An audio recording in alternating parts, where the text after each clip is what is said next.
हाय guys, welcome और welcome back again to my channel. कैसे हो आप सभी? कैसी चल रही है आप सभी की प्रिपरेशंस? गाइस, आई नो हम लोगों ने 120 डेज का चैलेंज लिया था, राइट? और वो कि हमने कंप्लीट किया है, जिसका रिजल्ट आ गया है। And yes, I have successfully completed CFA level 1।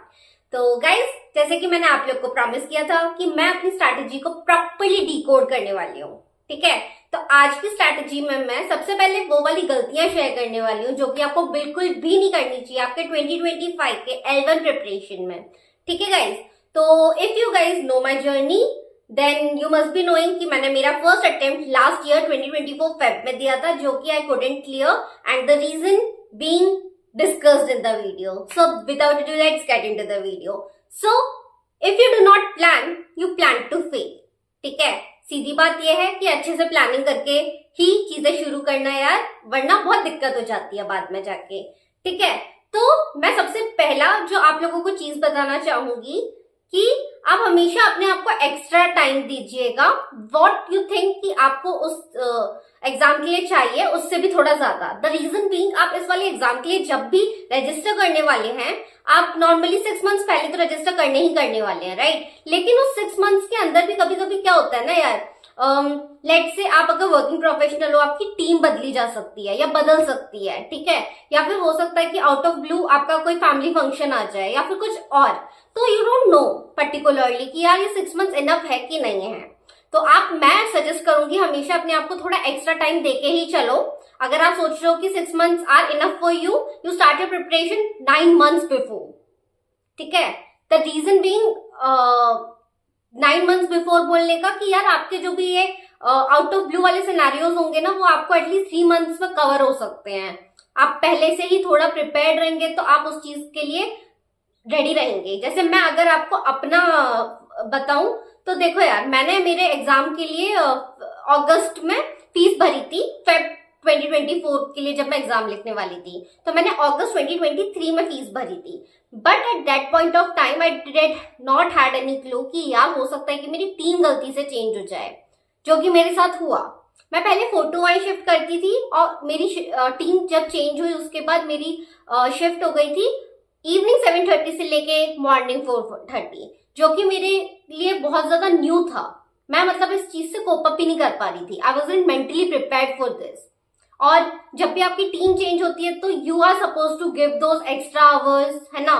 तो आपको सीखने के लिए भी चीजें टाइम लगता है और ये सब चीजों में यार आप थोड़ा फंस सकते हो। तो as a working professional my first advice will be कि आप हमेशा अपने आप को थोड़ा एक्स्ट्रा टाइम देके चलिएगा, ठीक है? सेकेंड चीज, कोई भी आप जब सब्जेक्ट शुरू कर रहे हो ना, प्लीज उसको कंप्लीट करिए, ठीक है? लाइक अगर आप एक ही साथ 2 सब्जेक्ट्स भी पढ़ रहे हो, that's okay, but make sure you complete it. ऐसा नहीं होना चाहिए कि यार ये वाला मेरा हो गया है 90%, पर बचा 10% ना मैं लास्ट में पढ़ूंगी। ये वाली गलती मेरे साथ हुई थी। मैंने क्या किया था, फिक्स्ड इनकम का जो सब्जेक्ट था, मैंने जब पढ़ाई की थी तो उसके 8 सब्जेक्ट्स ना प्रैक्टिकल सब्जेक्ट्स थे। 20 चैप्टर्स होते हैं जिसमें से 8 चैप्टर्स आपके प्रैक्टिकल टाइप्स में थे और 12 चैप्टर्स पर्टिकुलरली थियरी थी। मैंने 8 चैप्टर्स को अच्छे से पढ़ लिए और मैं इस वाले जोन में थी कि हाँ मेरा फिक्स्ड इनकम ऑलमोस्ट हो गया, 12 चैप्टर ही तो बचे हैं जो कि थियरी है। I will do it anyways, क्योंकि मेरी थियरी अच्छी है, मैं कर ही लूंगी। बट देखते देखते ऐसा टाइम और सिनेरियो आ गया कि यार मैं तो भूल ही गई कि यार मेरे को ये वाली चीजें भी पढ़नी है। जब मेरे को ये सब चीजें क्लिक हुई तब लास्ट के शायद मेरे पास 1 या 2 वीक्स ही थे, जिसमें मैंने एक बार बस थियरी देखी। मैं उसको रिवाइज नहीं कर पाई, अच्छे से क्वेश्चन सॉल्व नहीं कर पाई। जस्ट इमेजिन एक आप इतने ऐसे एग्जाम के लिए बैठ रहे हो जिसमें आप 10-20 दिन पहले भी अपना सिलेबस ही देख रहे हो, तो यार बहुत बुरी हालत हो जाती है। तो third suggestion will be try to wrap up your syllabus as soon as possible. कहने का मतलब 1.5 मंथ तो आप बिल्कुल भूल जाइए कि आपके पास बचता भी है। 1 महीना आपको प्रॉपर से मॉक्स और क्वेश्चंस और यही सब सॉल्व करना है। बचा 15 डेज आप सिर्फ रिवीजन के लिए रखेंगे। तो आपकी जो भी प्रिपरेटरी स्टेज होती है, leave 1.5 months apart. Third thing, ethics को लाइट मत लीजिए, ठीक है? मैंने ये वाली गलती की थी कि मैं एथिक्स को डेली सॉल्व नहीं कर रही थी, एटलीस्ट मेरे फर्स्ट अटेम्प्ट में। ठीक है, मेरे स्कोर तब भी काफी डिसेंट ही आए थे, आई स्कोर 70%, बट तब भी मेरे को हैप्पीनेस नहीं थी। मतलब आई वाज सेटिस्फाइड कि यार मैं एथिक्स मैं ठीक करके आई हूँ बोल के, तो आप इस जोन में ना जाएं या फिर आप इस वाली चीज में ना फंसे। I would really suggest that कि आप हमेशा एथिक्स को ना मेक श्योर करो कि आप एटलीस्ट सेकंड या थर्ड सब्जेक्ट एथिक्स पढ़ लो और फिर at least 20 to 25 question on day to day basis solve करते रहो। और अगर आप ऐसा सोच रहे हो कि यार मैं लास्ट में एथिक्स करूंगा और सिर्फ पूरा 5-6 दिन बैठ के एथिक्स के क्वेश्चन सॉल्व करूंगा, ये इतना अच्छा आइडिया नहीं है और इसके वजह से आपको हो सकता है कि थोड़े दिक्कत भी हो जाए, ठीक है। तो ये वाली गलती मैंने की थी। फोर्थ, आप जैसे जैसे अपना एक सब्जेक्ट खत्म करते हैं ना, आप अपनी फॉर्मूला शीट अपडेट करते रहिए तभी के तभी। इट्स वेरी वेरी बेनिफिशियल, क्योंकि आप लास्ट में जाके जब फॉर्मूला शीट्स बनाने के लिए आपके पास अगर टाइम नहीं रहेगा ना, you can easily go through that and it's very handy. Like मैंने मेरे फर्स्ट अटेम्प्ट में, आई क्लियरली रिमेम्बर, मेरे पास शायद लास्ट के 10 डेज बचे हुए हैं और मैं एक दिन तो बैठ के फॉर्मूला शीट ही बना रही हूँ। मतलब मुझे वो बहुत ज्यादा वर्ती नहीं लगा। अगर मेरे पास ये सब चीजें ऑलरेडी रेडी रहती तो भाई मैं वो 2 दिन बैठ के आराम से अपने फॉर्मूलेस रीड कर रही होती। तो मुझे ये इतना ज्यादा वर्दी नहीं लगा। तो इसलिए आपको भी मेरा सजेशन रहेगा, आप जैसे जैसे अपना एक सब्जेक्ट खत्म करते हुए चलते हैं ना, फॉर्मूला शीट्स तभी के तभी बना दीजिए, ठीक है। और अपनी फॉर्मूला शीट हैंडी रखिए अपने पास, और जैसे जैसे अपना एक सब्जेक्ट खत्म होता है ना और रिवीजन जब कर रहे हो तो यार देखते हुए चलो। It's a very good technique, ठीक है। मेजर सब्जेक्ट्स जो होते हैं ना आपके, लाइक फिक्स्ड इनकम, एफएसए, इन सब चीजों को लाइट लेना।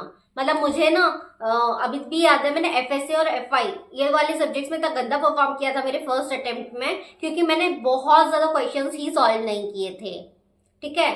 तो ये वाली मेरे से गलती हो गई थी। तो आप भी हमेशा मेक श्योर कीजिएगा जिसका ज्यादा वेटेज है यार, आप पहले ही उसको पढ़ के रख लो, सो डेट आप लास्ट तक आते आते ना आपका वो अच्छे से रिवाइज भी हो जाए सब्जेक्ट। लास्ट में आप पढ़ने तक बैठ जाते हो तो हो नहीं पाता है। तो ये वाली मेरे से बहुत बड़ी गलती हो गई थी मेरे फर्स्ट अटेम्प्ट में। और सिक्स्थ, मैंने सबसे बड़ी गलती ये भी की थी ना कि मेरे को लगता था यार मेरा अभी तक सिलेबस ही कंप्लीट नहीं हुआ है, यार अभी तक मेरा सिलेबस ही कंप्लीट नहीं हुआ है यार। मैं यही सोच सोच के, मालूम, सिलेबस कंप्लीट नहीं हुआ, सिलेबस कंप्लीट नहीं हुआ, सिलेबस कंप्लीट नहीं हुआ, मैं मॉक ही नहीं लिखना चाह रही थी। मतलब मैं, अगर मेरा सिलेबस कंप्लीट हो गया फिर रिवीजन करूंगी, फिर मैं मॉक लिखूंगी। पता नहीं किस जोन में थी मैं उस टाइम पे, एंड आई रियली थॉट कि this is a good technique, this is one of the good technique, but if you have time, I didn't have time. आप बिलीव नहीं करोगे, मेरा 2 दिन बाद एग्जाम है और मैं अपना फर्स्ट मॉक 2 दिन पहले लिख रही हूँ।